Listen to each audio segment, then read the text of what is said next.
Hello, hello, hello. Welcome back to the page. My name is Taweka Hankerman, and this is my page, The Anxiety Princess. Welcome back to the first video of 2021.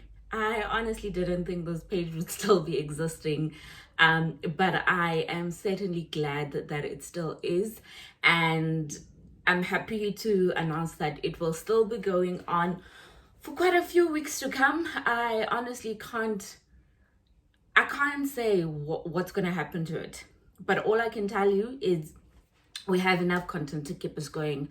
So I will definitely be around for quite a bit.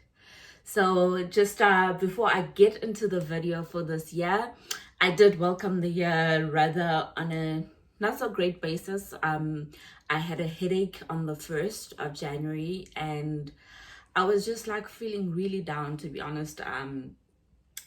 Partly because I miss my family, and partly because obviously my anxiety took over and I was feeling rather anxious.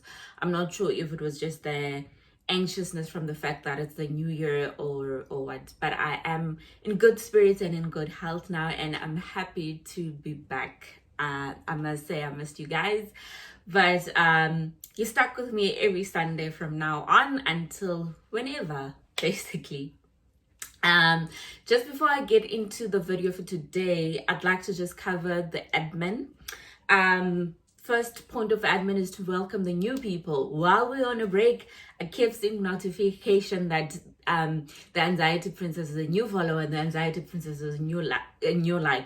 I'm not sure how those people came across my page, but I don't care how they came across it. I'm just glad, and welcome to those people. Welcome to our mental health nation. You're all welcome. This is the safe space where we discuss everything that has to do with our mental illness and our mental well-being. So welcome. And the second point in the admin side is just a disclaimer. Again, I am not a psychologist, psychiatrist, or anybody who has been trained to deal with mental illness. I'm purely someone who was diagnosed with anxiety in March of 2019.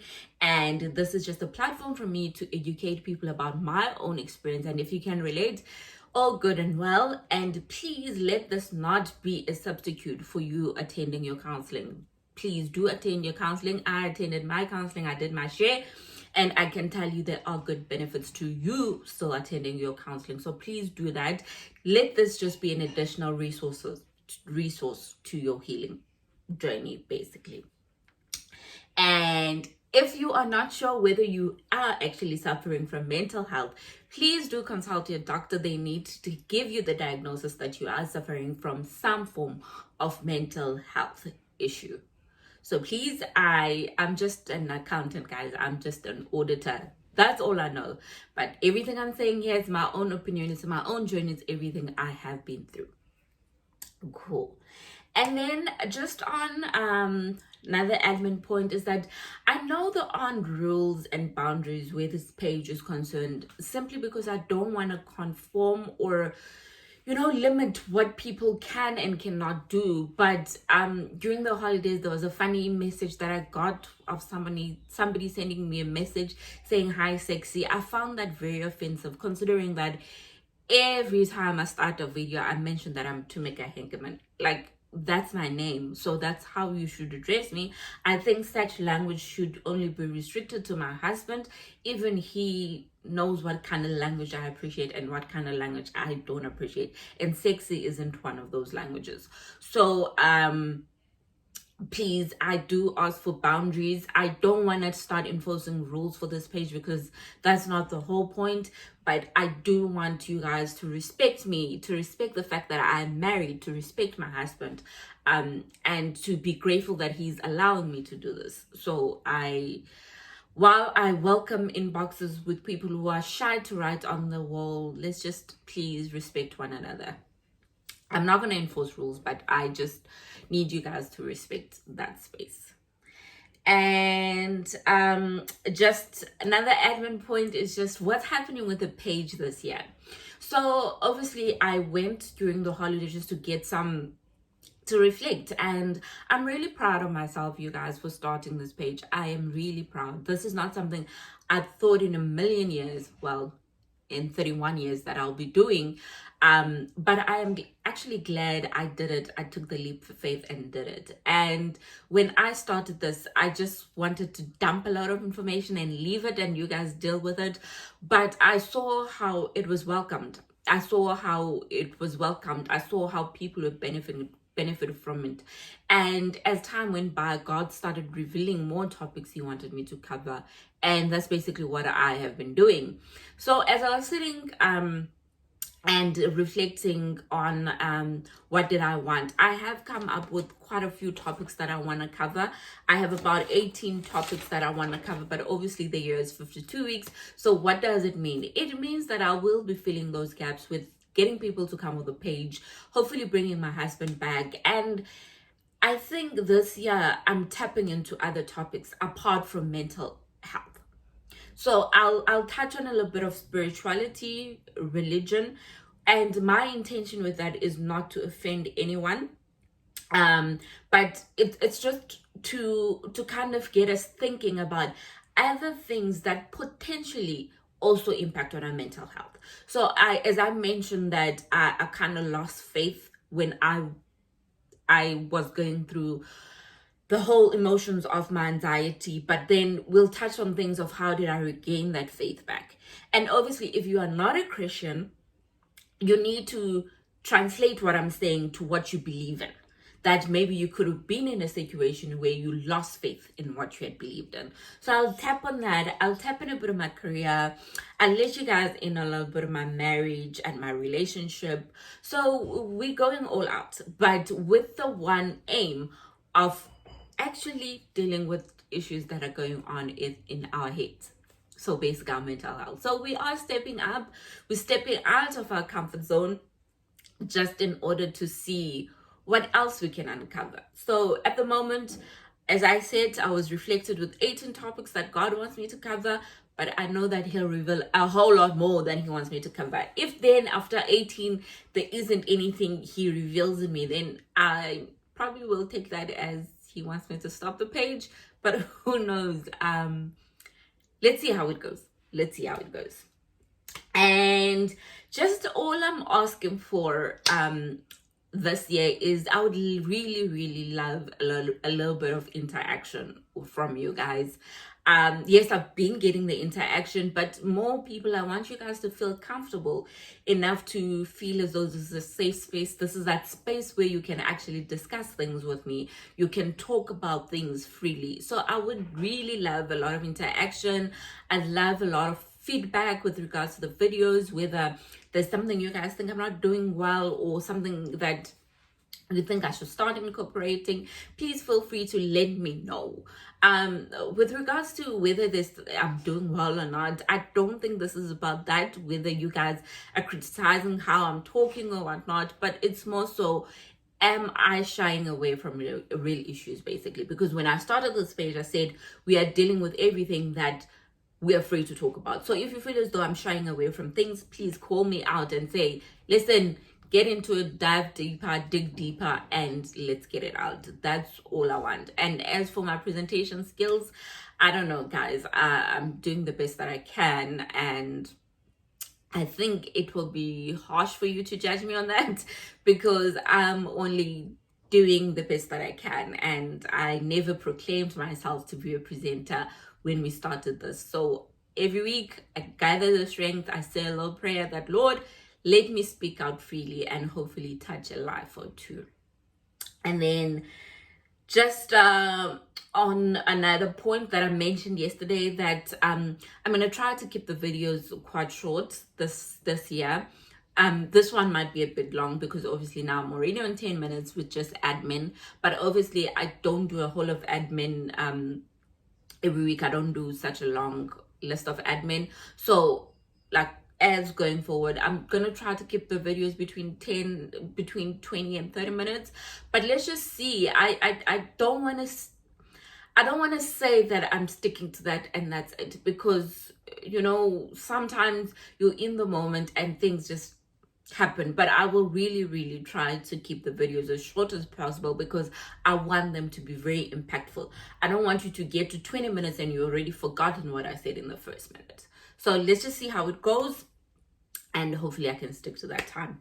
And lastly, on the admin, before I get to the video this week, I'd like to say, guys, thank you so much. I really do appreciate each and every one of you who's following this page. I did not think it was going to get a lot of attention because this is something people don't want to talk about. People would have jumped at a chance if I said I was doing a fashion page. If I said this page is going to be a fashion, we would have had millions and thousands of followers, but that's not the case because now we're talking about something people are uncomfortable to talk about. So we're gathering attention real slow, and I am grateful and I'm thankful. Like, my aim was just to have 1 or 2 followers and then I would have been great. So thank you guys for your continued support, and just for telling me I'm doing something good with this. Then it means that every week I'm not just here talking and it's not being received in good light. Cool. As you can see, I have a new spot now, which is just where this is where I do my makeup. And I was actually sitting and I was like, the light reflects very nicely, and obviously I just need a little bit of a break from my bed. So I was like, okay, let me just chill here and talk to you guys here. Cool. So the theme for the page this year is we're getting more into acceptance. Right? I've given you all the information as to what mental illness is or what anxiety is, symptoms, emotional baggage. So you have all this information now. Now it's time to accept. You need to accept that you have mental illness. So the topic for this week is I accepted my mental illness. And what I will cover is how did I do that? I think we need to aim towards to accepting, because you've been through the fighting stage, you've been through the denial stage, you've been through the stage of sitting through your symptoms, but you're still thinking, why me? Question is, why not you? So now you have dealt with all these things. Now it's time to accept it.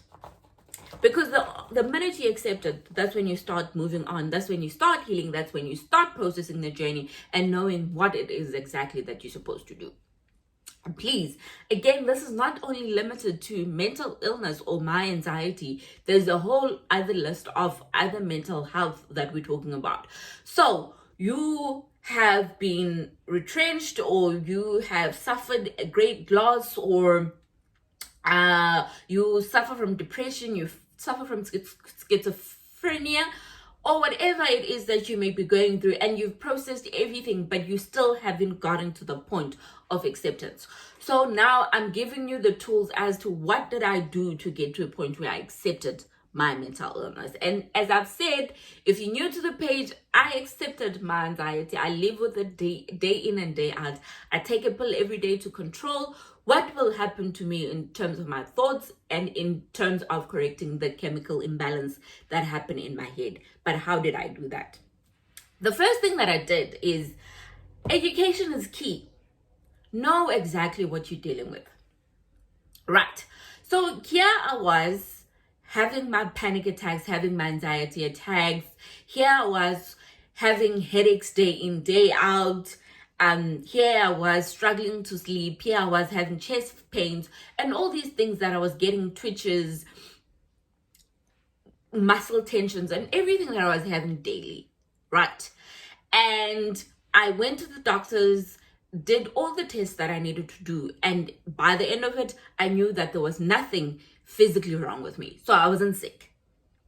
So diagnosis, doctor told me, you have anxiety. That is what you have. You have GAD with panic attacks. So I was like, okay, now I know what I'm dealing with. I've stopped self-diagnosing myself every time I had a new symptom. I know exactly what it is. Now let me educate myself as to what anxiety is, right? Because for me as a Black child, I never grew up knowing that such things existed. And I will not lie, I was very oblivious and very ignorant to things that had to do with mental illness. Before I had it, I didn't believe it. I didn't believe it because I was not brought up in an environment that shared that knowledge, that actually made it something that can happen to anyone. So I started educating myself with exactly what anxiety is, how other people are living with it. When I took the decision to go on meds, what worked and what didn't work for me. Every time I had a new symptom, I'd freak out a little bit at the beginning until I realized it's part and parcel of what was happening to me. So education is key. Whatever you are going through, because it's a new thing to you, you need to teach yourself about it. So as soon as I had all the knowledge and the education I needed about anxiety, it was easy for me to deal with everything that was happening to me. When I was scared to go outside, I knew it was part of anxiety, because anxiety is you fearing the unknown that's outside, is you thinking outside is danger. So everything that I had to deal with, I taught myself. And as I was getting that knowledge, I actually taught myself ways of dealing with everything that I was going through. And no, please don't get me wrong, there's still things that come and be like poof, and I'm like, oh gosh, what is this now? I have sufficient knowledge, but it does not mean that I have it on lockdown. No, I don't. Each and every day I'm still educating myself about it. So education is key. Know exactly what you are doing with. But as I've said in my previous videos, especially if you're relying on Google and things like that, is be very mindful as to what information you take in and what information you leave out. So you kind of need to take a strainer of that information and see, this is the kind of information that I want to keep, and this information I'm not keeping.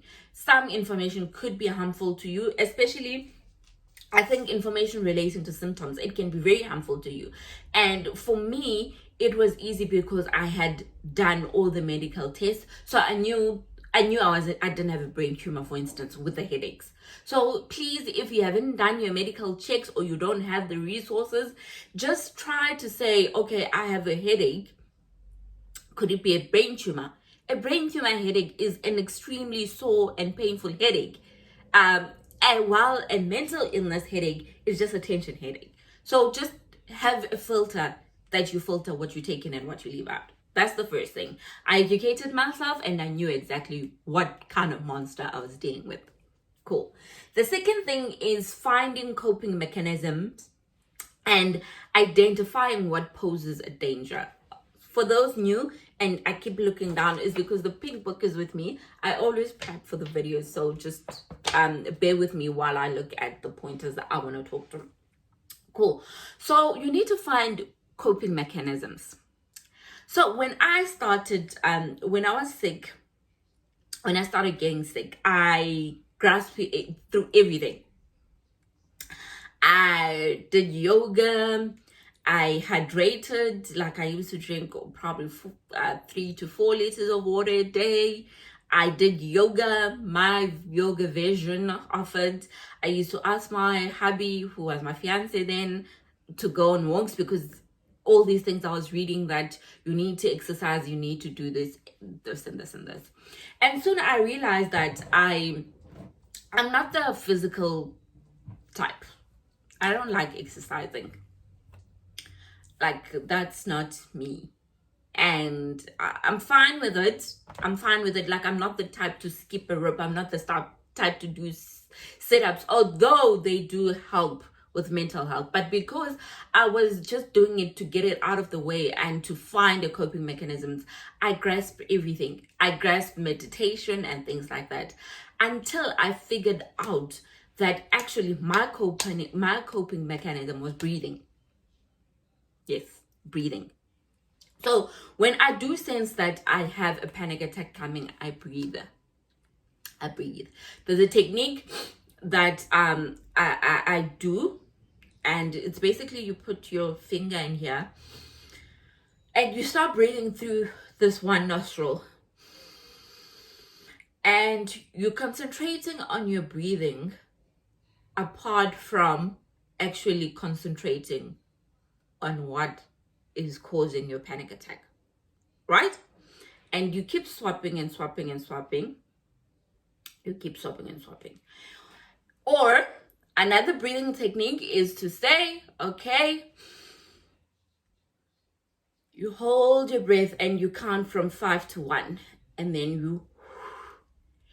The minute you start doing those things, because this breathing techniques requires you to count from 5 to 1, can you see that you've moved away from what was causing that panic attack? So the minute I know, like for me, I know a panic attack is coming when I start feeling my chest getting a little bit tight. And I always have this sensation all over my body. And I knew a panic attack is coming. So I start breathing. So I stop concentrating on the fact that the panic attack is coming. And then I start concentrating on the fact that in order for me to breathe out, I needed to have counted from 5 till 1. So for me, I found that my coping technique was actually breathing and not the exercises that I was doing. So please just know that the exercises could help, like especially if you're someone who enjoys such things, then you can do it. But for me, I'm a very lazy person, so that for me didn't really work. But breathing did help. So if you also like me and you're not into exercising, maybe try the breathing technique. And you can actually see that it shifts your focus to the fact that you're about to have a panic attack to the fact that you need to concentrate on counting out in order for you to breathe out. So find what helps and start identifying what poses a danger. Right? For me, I know that, for instance, if I have more than 3 glasses of Coke a day, then I'm gonna, feel very anxious. I know that if I take Adcodol some days, it actually makes me feel very anxious. So I know the things that makes me feel anxious, and I try not to do them. I'm addicted to Coke, so it's very hard for me to not drink Coke, but I try to limit the amount of glasses of Coke I have a day. So that way, it's like, oh, I understand that Coke could impose a danger in the sense that it could actually make me feel anxious. Therefore, I need to limit the amount of intake that I take for Coke. If you know that alcohol makes you anxious, then why are you drinking it? Do you get it? So so you starting out and you actually realize when you're having your panic attack, you need to go back. The minute that panic attack subsides, you need to go back and start retracing your steps and actually pinning it down that maybe this is what might have caused it. And then that way you're identifying things that poses a threat for you. If driving poses a threat for you, then why do it? Not that I'm saying now be scared of doing everything. But obviously, if you know that it causes you to undergo a severe amount of panic attacks, then start questioning yourself, what can you do better? Like, what can you do differently? So that's the second thing. Find what works for you in terms of coping and start identifying things that poses a threat on your mental health. The third thing is, I learned that not every bad thing that happens to you is meant to harm you. Some of it is meant to heal you. Some of it is meant to open your eyes. And I honestly think this, for me, it was an eye-opener. It was an eye-opener of the people I can rely on. It was an eye-opener in the sense that it revealed to me that there were things that I haven't dealt with. It opened to me that there were emotions that I haven't attacked. Do you get it? So if you go back to my video of emotional baggage, that was all the things that I hadn't addressed. And if you look at my videos and watch my videos, you know things I've worked through, you know things I haven't worked through. For me, it was an eye-opener. Initially, I thought God was out to harm me. But why would he? If I so badly believe in him, if I so believe in him in everything that I do, and he has come through for me in everything that I ask him for, then why do I sort of now start thinking that he's meant to harm me? So you're in this position and you don't understand why. Like, you're in this position and you've convinced yourself that this thing is meant to harm me. Maybe let's stop thinking that way now, that this thing is meant to harm you. Let's start thinking of ways as to why it has happened. What's the good that could actually come of this position that you're in? So I had to start searching through a lot of emotions, and especially therapy helped me with this. Because it started uncovering things I thought I had dealt with, and it actually was things that I hadn't dealt with. So not everything you're going through is meant to harm you. You need to start moving away from the fact that this is a harmful position. You need to start thinking as to why have you been positioned in that place? What good can come out? What healing can come out? You know, I had to deal with emotions. I had to forgive. And all those things, like at that stop and at the point that I actually, now that I'm reflecting, I'm grateful. Because I had to forgive people that never said sorry. I had to forgive myself for everything that I've done to myself. So it was not meant to harm me. It was meant to open my eyes. It was meant to give me healing of things that could have potentially come back to bite me a couple of years down the line. Things that could have harmed my kids when I start having kids. Do you get it? So you need to reflect on what's the positive outcome that could come out of this? Why, if there is no real evidence as to that this position poses danger, then why can't you start looking for all the positives in this position that you've been placed in? So that's the third thing. The fourth thing is I stopped hiding it. Accepting my mental illness meant that I needed to speak about it. Meant that I needed to tell my husband every physical thing I was feeling. It meant that I had to tell people at work that I suffer from anxiety. So I stopped putting this brave thing because it wasn't cute anymore. So I had to speak about it. So I stopped hiding about it in order to make it normal. We normally say that the stigma around mental illness, but have you ever questioned yourself whether you aren't starting the stigma by hiding the fact that you suffer from mental illness? Imagine if you can start educating people and talking about it, how much that stigma might potentially go down. So I stopped hiding and I started talking about it because stigma was not cute anymore. Because hiding it and putting a brave face was not cute anymore, because I was dying inside. I was dying in my head with everything and each and every negative thought I was thinking. So I stopped hiding and I started talking. Maybe we are somehow responsible for the stigma out there because we don't want to talk about it. So I challenge you to talk about it.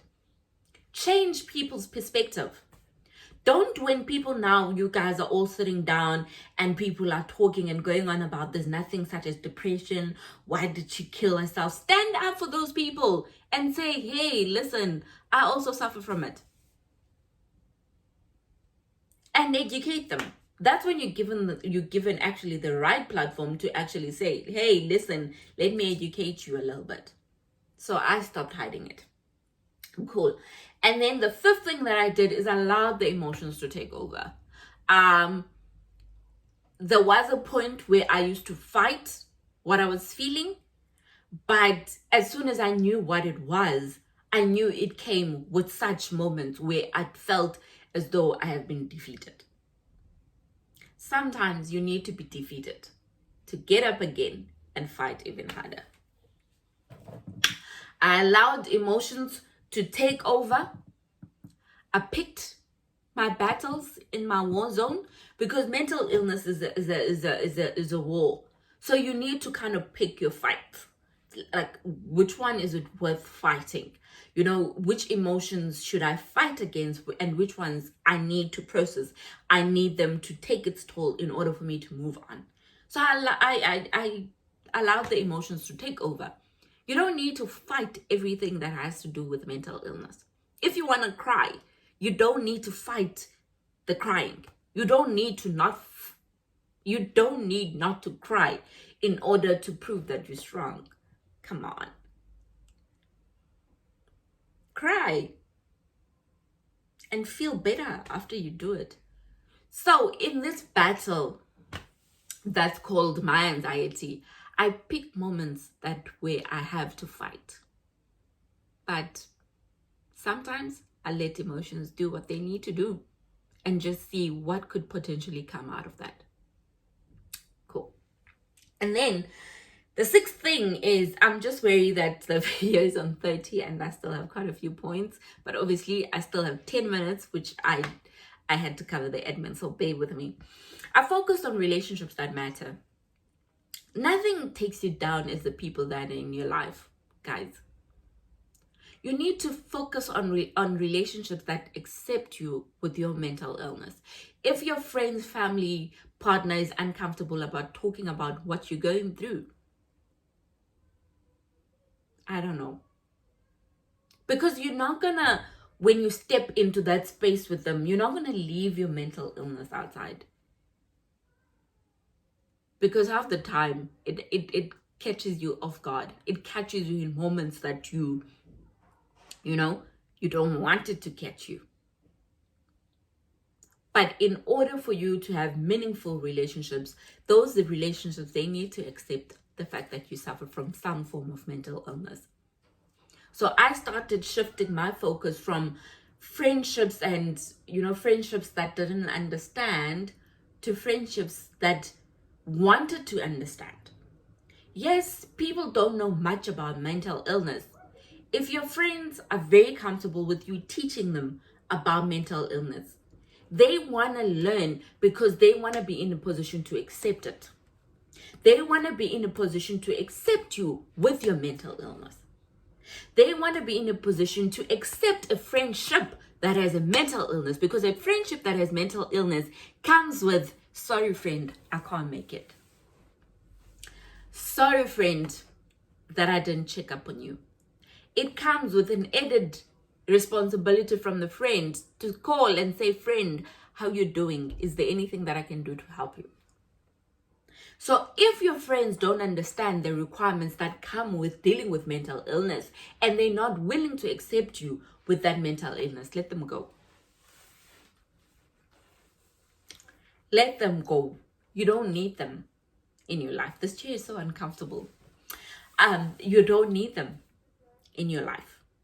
So you tell your friends that, friend, I suffer from anxiety. And your friend is like, no man, there's nothing like that. I don't know. Question it. But if you get a friend, you're like, friend, I suffer from anxiety, and they're like, tell me more. What does it mean for you? What do you go through? And how can I help? Then those are the relationships that matter. Those are the people that you need to educate yourself about. Those are the people you need to invest the little amount of time you have when you're not dealing with mental illness with. When I am not dealing with my mental illness, and I feel as though, okay, it's under control, and I make the effort for my friends. My friends know when I can't. Do you get it? Because they know that I suffer from mental illness. So what kind of friends are you putting an effort into? That's another thing. 7, I stopped apologizing for my illness. I didn't ask for it, guys. It happened. So why do you need to say sorry? Stop apologizing for your mental illness. You didn't ask for it. If you ask for it, then maybe. Even so, if you ask for it, you ask for it. So why are you apologizing? I stopped apologizing for not making functions. I stopped apologizing for not feeling up to something. Because if you know me, I show up. So now if I need to apologize for my mental illness, I can't. So I stopped apologizing for my illness because I didn't ask for it. Stop feeling sorry for yourself and feeling as though you're an inconvenience to people and feeling as though you need to be sorry about the position that you're in. Mental illness is so deep that you don't wish it on your worst enemy. So why would you ask for it? It was placed in your life. You got the raw end of the deal. Stop apologizing. Those who love you will understand. So stop saying you're sorry. Stop saying you're sorry. Stop it. Stop apologizing for your mental illness. 8, I started planning my life, incorporating my mental illness in it, as opposed to pretending that it didn't exist. Started planning around work, knowing that I am Tumeka Henkeman and I suffer from mental illness. So how do I navigate around the workplace? I'm getting married. How does that life with anxiety looks like? I'm going to have kids. How does that life with anxiety looks like? Stop thinking that it doesn't exist.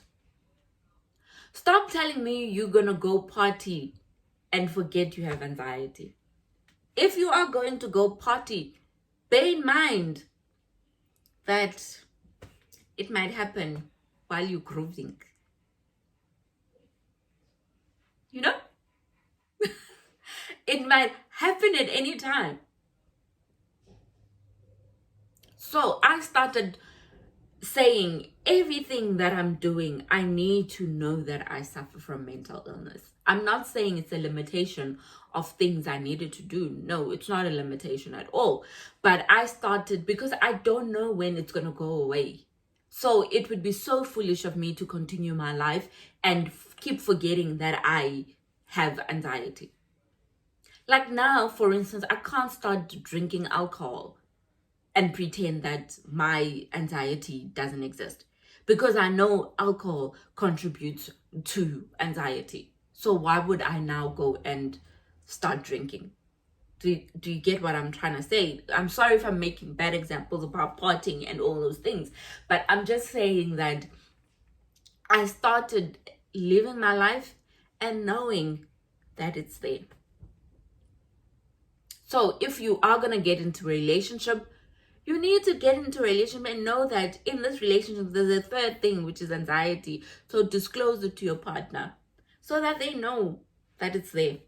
So I started planning for my life, knowing that I have anxiety. I went on medication and I consulted with my doctors as to how is this going to impact me when I want to conceive a child. So do you get it? That every decision that I'm making, I need to factor in my anxiety. When I go to the pharmacy and ask for medication for anything that I have, I disclose it that I have anxiety, because now I can't start taking medication and pretend as though my anxiety doesn't exist. That's basically the point that I'm trying to make. That unless you got the memo as to when your anxiety will go away, please, then you can plan your life pretending that it doesn't exist, but it does exist. And then number 9, I challenged myself to see what's the worst that could happen. Guess what? Anxiety can't kill me. I started doing the things that I fear. Not all of it, I won't lie. Because with anxiety, everything poses a danger. You almost limit the things that you do. So for me, for instance, I couldn't go to Pick n Pay on my own when we moved here. Pick n Pay is like 2 minutes around the corner. So basically I can go on my own. But I couldn't go on my own. My sister had to come with me. And this one day I decided that, I think it was the weekend where I was getting married, I decided I'm going to go to Pick n Pay alone. And I went to Pick n Pay alone. So to just see what's the worst that can actually happen. Is there evidence that something will happen to me on the way to Pick n Pay? No. Okay, let's see then. And guess what? Like, I felt so proud of myself for doing it. But it's just small things like that where I'm daring. I'm not always daring, to be honest. So that's basically one of the examples that I can make. And guys, mental illness on its own will not kill you. It's mental illness plus stress that will kill you. Because then it leads to other illnesses like blood pressure and diabetic and all those other sicknesses. And every time I have a symptom, I'm like, it can't kill me. It's not going to kill me. Then I start relaxing. But basically what I'm saying is start with baby steps to doing those things that you're scared of doing. I'm still learning this one. I won't lie. I'm still learning this one. There are things that I'm still very scared of, even though there's no physical evidence that it imposes danger on me. Number 10, I realized that it was just not going to go away. Honestly, they told me that it's because I'm working too much. And I thought the minute I stopped working too hard, it was going to go away. But guess what? It didn't. And that's why it was important for me to start planning my life with it incorporated in it, because then I was going to stop living. So I started living my life knowing that it wasn't just going to go away. It doesn't just go away. I don't know when it's going to go away, but rest assured there are people who have said they have healed from mental illness. I'm waiting for my day. I'm waiting for my day. I declare healing. I need healing. So once I stopped fighting it, I knew that it wasn't going away. And I need to stop anticipating it going away. Then I sort of incorporated it into my life, to be honest. So mental illness just doesn't disappear, guys. It doesn't. Number 11, I focused on my own mental illness. Mental illness journey is not a competition, guys. Don't sit there now and be like, oh my goodness, Tumeka has a good handle on her mental illness. Why am I not getting a handle on it? It's not a competition. I used to so my video got cut off. I'm not sure why. So maybe when I merged the two videos, you might see the hiccup. I'm not sure why it stopped. But I was saying that I started focusing on my own journey because it's not a competition. I used to watch and listen to podcasts from the anxiety guy and how he recovered from his anxiety and all that. And I used to do these things that he went through basically to get to the point of healing, but they were not helping me because that was his own journey, guys. He had his own struggles that he had to deal with. You need to navigate your own mental health. Yes, you are being provided with tools, but don't take those tools and now if they're not working, like now, for instance, when I've given you the breathing techniques, don't take those and now be like, why is it not helping me? Because you need to navigate your own healing. This is not a competition. If it was a competition, trust me, we'll all be running to the finish line to let it so that it can go away. So find things that are tailored to your own mental illness. Yes, I'm giving you all these things. Like, as I said, as I was reading, I found that exercising was helping. This was helping, but it didn't help me because I don't like exercising. Do you get it? So if you are somebody who likes exercising, do it and it might help you. And if you're somebody who likes quiet time and meditation, do it and see if it helps. And if it does help, then great, incorporate it. But not everything that you find out there is going to help you. Navigate your own, create your own, paint your own journey and how you want to heal from your mental illness. It's not a competition, guys. It's not a competition. If it was a competition, I wouldn't have entered. I would not have entered this competition. It doesn't matter how much I was going to win. If I was going to win R1 million, thank you. Because it's the painful journey. And then 12, second last point is I decided to help others because stigma is not cute. I found my purpose. This interlinks with that point as not every bad thing, the position that you put in is meant to harm you. You need to find. And for me, I believe that I was put in the position to do this. I preach that in all the videos. I decided to help others. So what can you do? Let's teach society about mental illness. Let's normalize it. Let's make it something normal. Why is a headache normal? But when I tell you I suffer from anxiety, it's not normal. Do you get me? So basically normalize it.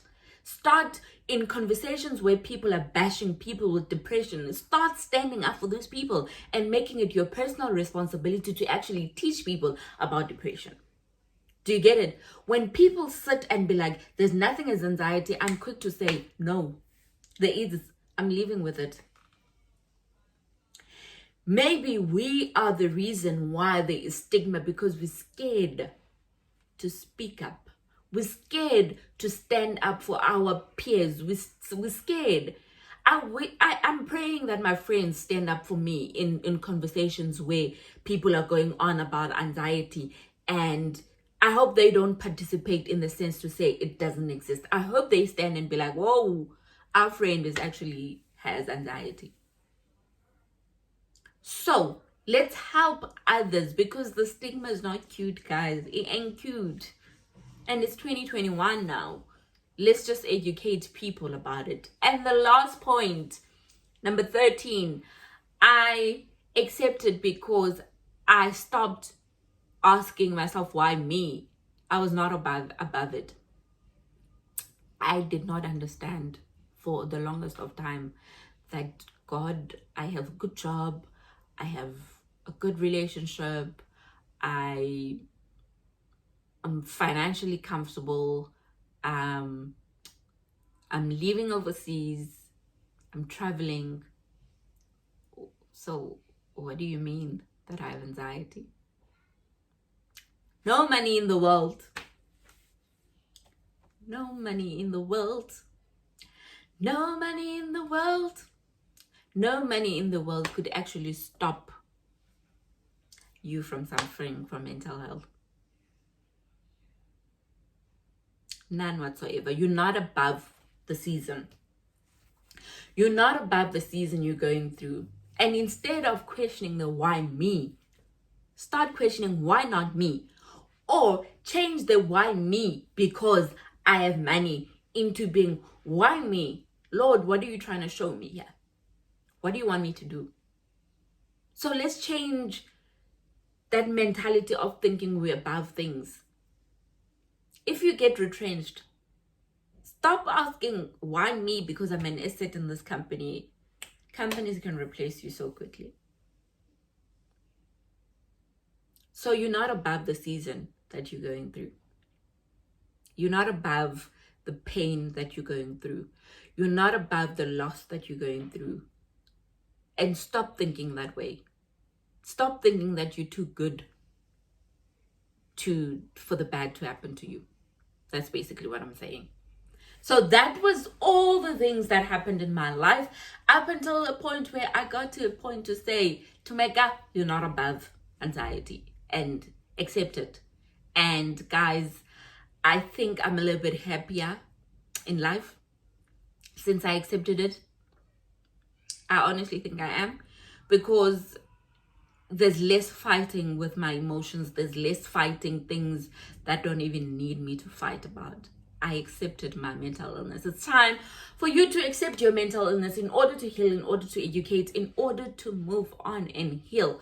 So the theme for this year, we're accepting, we're helping each other, we're helping friends, we're standing up for those who can't speak, we're lessening the stigma. So all the topics that I'm covering this year are around acceptance. How can we help? Let's talk. But I hope you guys will enjoy this video. It is longer, but obviously the first video, forgive me. And obviously the admin that I did at the beginning took a little bit of time. I hope you'll enjoy this video, and please feel free to let me know if I still have it in 2021, if I still got it, or did I come back with less energy.